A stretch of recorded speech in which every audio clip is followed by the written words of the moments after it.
Once again, this season really suffers from an extremely underwhelming villain. Damien Darhk is the weakest villain in the show, mostly because he has no motivations, but his plan is also the most generic stupidity I've ever experienced. And it's a shame because Neil McDonough seems to be the only person having any fun, and he gives a very charismatic, fun, energetic performance. When we're first introduced to Damien, his plan appears to be to destroy the city so he can use it as a base of operations for Hive. That's fair. But then he has this big field of corn underground, and then his plan just becomes, I'm gonna nuke the world! What's his motivation for doing this? Nothing. Never explained. Truth be told, it's not dissimilar to the plan I had for the Glades once upon a time, but on a much, much larger scale. The action is the most notable element that decreased in quality this season, because it went from quick-paced, well-choreographed, and exciting to this.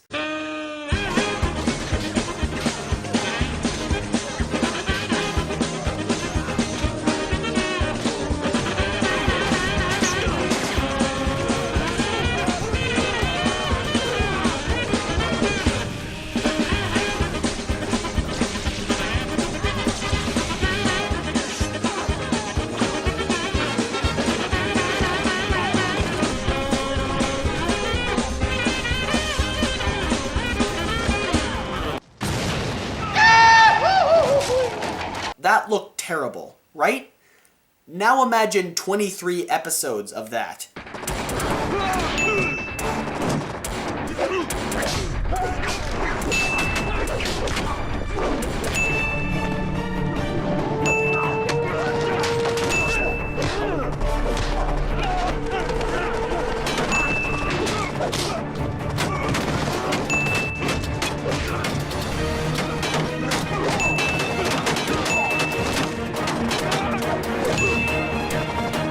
My favorite action scene is in the finale, where we finally see the climax of the epic rivalry between Oliver Queen and Damien Darhk.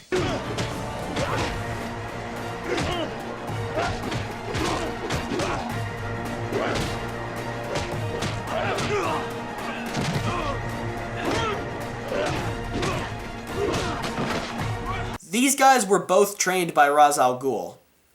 Just a reminder, when Wet Hot American Summer has the same fight choreography as you, and it's played as a joke there, then just give up. Another problem is that Oliver and Darhk fight every few episodes, so there's no real tension being built up between them. There's no sense of what's it gonna be like when these two fight, because they fight all the time.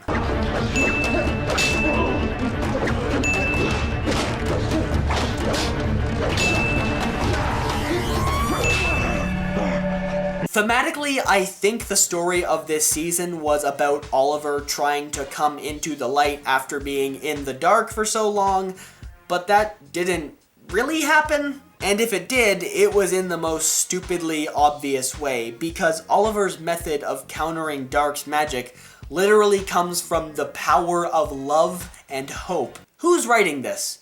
What adult is writing this? Oh yeah, and that lighter tone they said the show was going to have this season, that didn't happen either. There were a few more scenes that took place during the day, I guess, but the tone of the show was pretty much the same. I guess they tried to introduce some more comic book elements, most notably with characters like Constantine and Vixen, but it was so poorly done, and it seems ridiculous because the show is still trying to be grounded and gritty along with it. As soon as they introduce characters to the world of Arrow with powers like Damien Darhk's, Oliver's bow and arrow suddenly means nothing. It is irrelevant. It worked in a grounded, realistic world, but it does not work here. The Flash show works so well because it doesn't take itself too seriously and has fun with the ridiculous stuff it's doing. But Arrow tries to make it all seem dramatic, and it just falls so flat.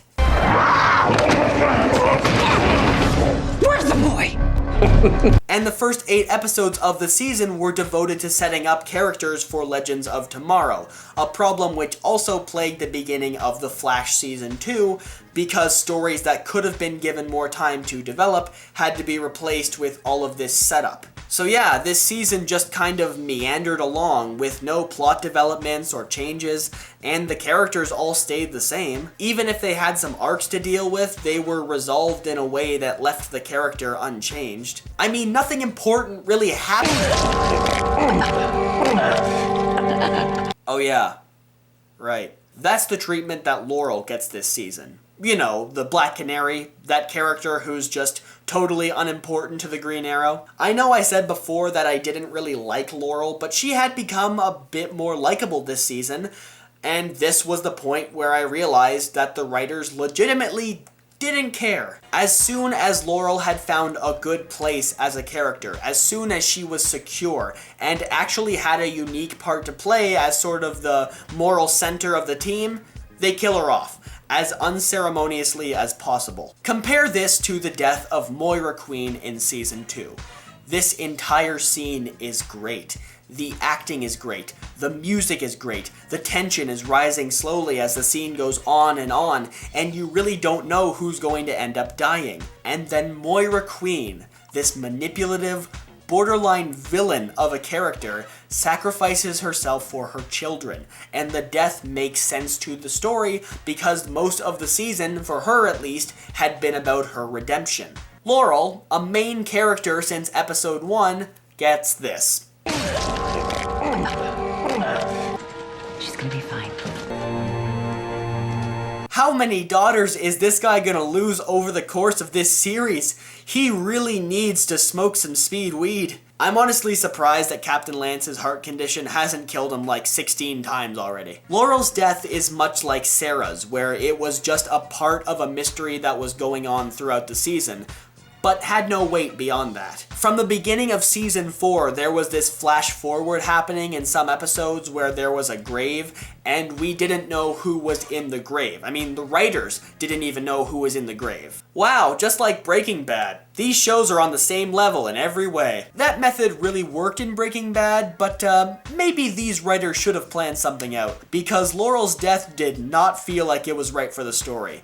It just kinda happened. Oh, but obviously it's because we wouldn't want any possible obstacles in the way of the precious Olicity relationship, because that's what the show's really about at this point. Laurel's last words are literally her telling Oliver to be with Felicity.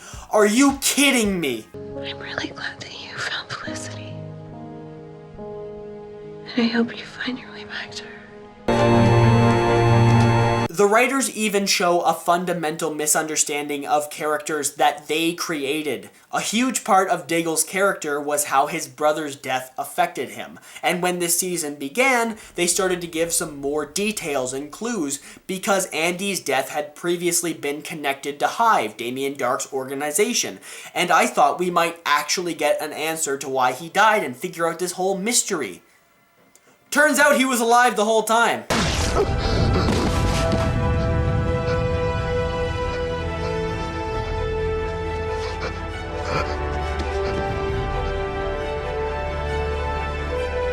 And why is Malcolm Merlyn still alive? Oliver has the chance to kill him and just end all of his problems. But no, he just cuts his hand off. And then Malcolm immediately tells Damien Dark about Oliver's son, and then he gets a robot hand. What is going on? Why doesn't Oliver just call Barry and ask him to punch Damien Dark in the face real hard? Why does Oliver not call Barry to solve every one of his problems? Basically, it's a collector of magic. Here I thought earthquake machines were as strange as it got. Diggle, you know a man with super speed. What do you mean earthquake machines are as weird as it gets? Are you smoking something? Are you smoking some of that sweet speed weed? Why is there a person who professionally goes by speed weed? I feel really lightheaded, guys.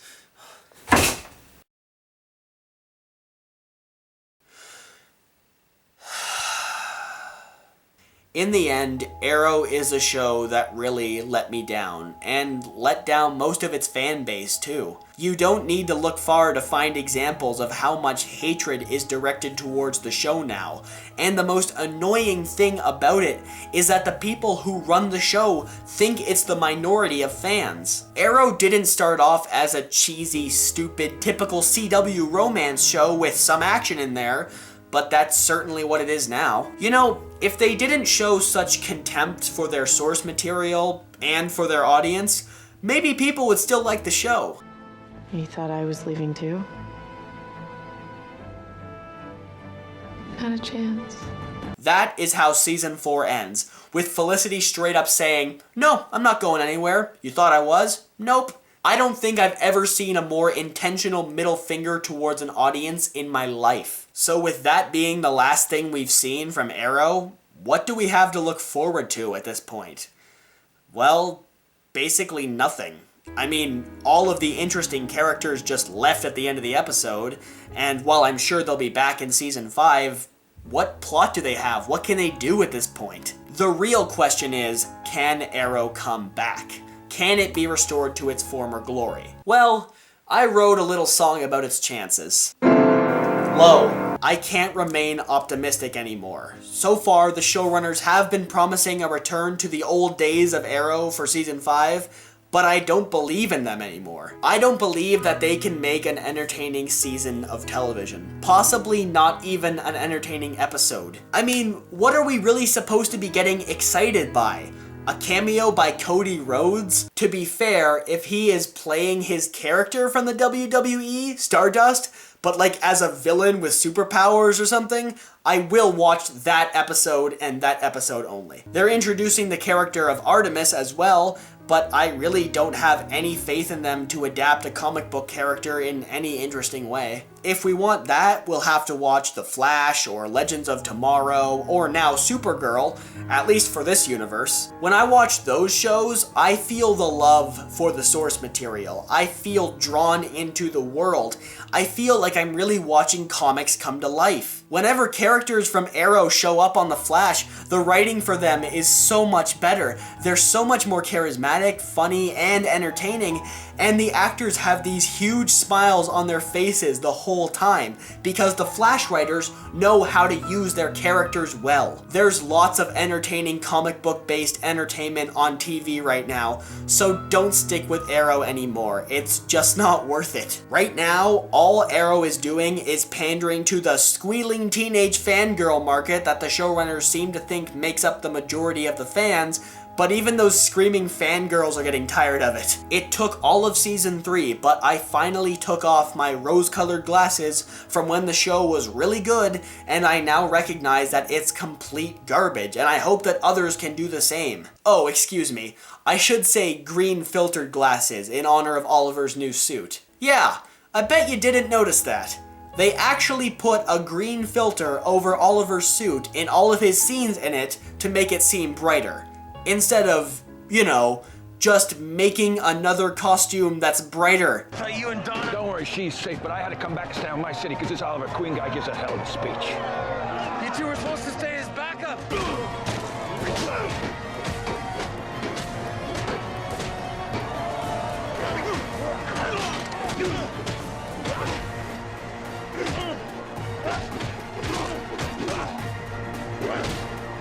Whatever, who cares? It's basically Felicity's show now anyway. I wouldn't be surprised if they make her the new Black Canary in season 5, so that way Green Arrow and the Black Canary can actually be together on the show. Oh god, I just threw up in my mouth a little bit. The writing is bad, the acting is bad, the action is bad, the effects are bad. For God's sake, Oliver doesn't even fire arrows anymore. And when the show called Arrow doesn't even feature arrows in any large capacity, the time has come to let it go. Oliver fired more arrows in his one episode in Legends of Tomorrow than he did for half of the season. Speaking of which, that episode of Legends was the first time in a long time I felt like I was watching an episode of season 1 again. It felt like I'd been transported back to a time when Arrow was just as entertaining as its counterpart shows. As of right now, I'm done with Arrow. I tried, but but it was never worth it, and I don't see any reason to continue watching. Season 5 will have a lot of work to do if they want to repair all of the damage that's been done. It won't be easy, it won't be quick, but maybe if the writers would stop tweeting pure cringe every 5 seconds, they might get some good work done. Arrow went from my favorite show to my least favorite, and if you still intend to watch Arrow when season 5 rolls around, I can't stop you, but just know that you deserve better than this. Mom, are you okay? Are you okay? The Christmas lights. That's Big box of I found this. Princess cut no climbing the city. No good for the table. You're back the same way you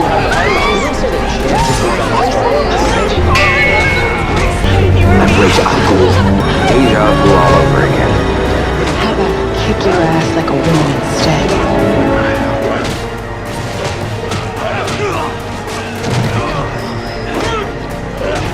First thing you know, thousands of people in the city will die.